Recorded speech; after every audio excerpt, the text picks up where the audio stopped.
ആൾക്കാർക്ക് ഒരു മെയിൻ പ്രശ്നം എന്താണെന്ന് വെച്ചാൽ ആൾക്കാർ എപ്പോഴും പറയുന്നേക്കാം ഭയങ്കര ഓവർ തിങ്കിങ് ആണ്, ഭയങ്കര ഡിപ്രഷൻ വരുന്നു എന്നൊക്കെ പറഞ്ഞിട്ടൊക്കെ ഇതൊക്കെ കുറെ പുതിയ വേർഡ്സ് ഒക്കെ വരുന്നുണ്ടല്ലോ.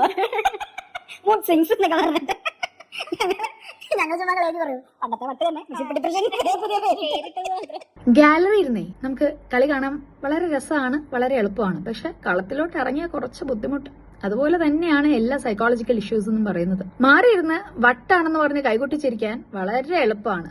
നേരെ മറിച്ച് അത് അനുഭവിക്കുന്നവർക്കറിയാം അതിന്റെ ബുദ്ധിമുട്ട് എന്താണെന്നുള്ളത്. സോ നമ്മളൊരു പബ്ലിക് പ്ലാറ്റ്ഫോമിൽ നമുക്ക് അറിയാത്ത കാര്യത്തിനെ കുറിച്ച് പറയുമ്പോൾ either you need to research on, അതല്ലാന്നുണ്ടെങ്കിൽ നമ്മുടെ language we have to be mindful about it. ഇപ്പോഴും സ്റ്റിഗ്മ കാരണം കിലോമീറ്റേഴ്സ് ആൻഡ് കിലോമീറ്റേഴ്സ് ദൂരെ നിന്നാണ് പലപ്പോഴും ക്ലയൻസ് വരാറ്. മറ്റൊന്നും കൊണ്ടല്ല, വന്നു കഴിഞ്ഞാൽ പിന്നെ അവരുടെ നാട്ടിൽ അവർക്ക് ടാഗ് ലൈൻ വീഴും, അല്ലെങ്കിൽ ലേബലിംഗ് വീഴും, അവന് വട്ടാണ്.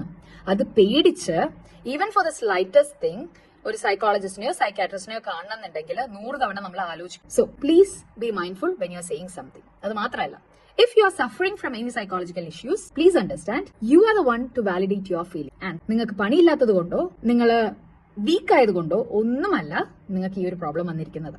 നിങ്ങൾ ഹെൽപ്പ് എടുത്തിട്ടുണ്ടെങ്കിൽ അതിനൊട്ടും ഷെയിംഫുൾ ആവേണ്ട കാര്യമില്ല. You are the most courageous person I have seen. And ഈ നോർമൽ എന്ന് പറയുന്നത് വളരെ സ്ലൈറ്റ് ലൈനാണ്. അതിന്റെ അങ്ങോട്ടോ ഇങ്ങോട്ടോ പോകാനായിട്ട് അധികം നേരം ഒന്നും വേണ്ട. So stay happy, stay blessed, never comment on others feelings.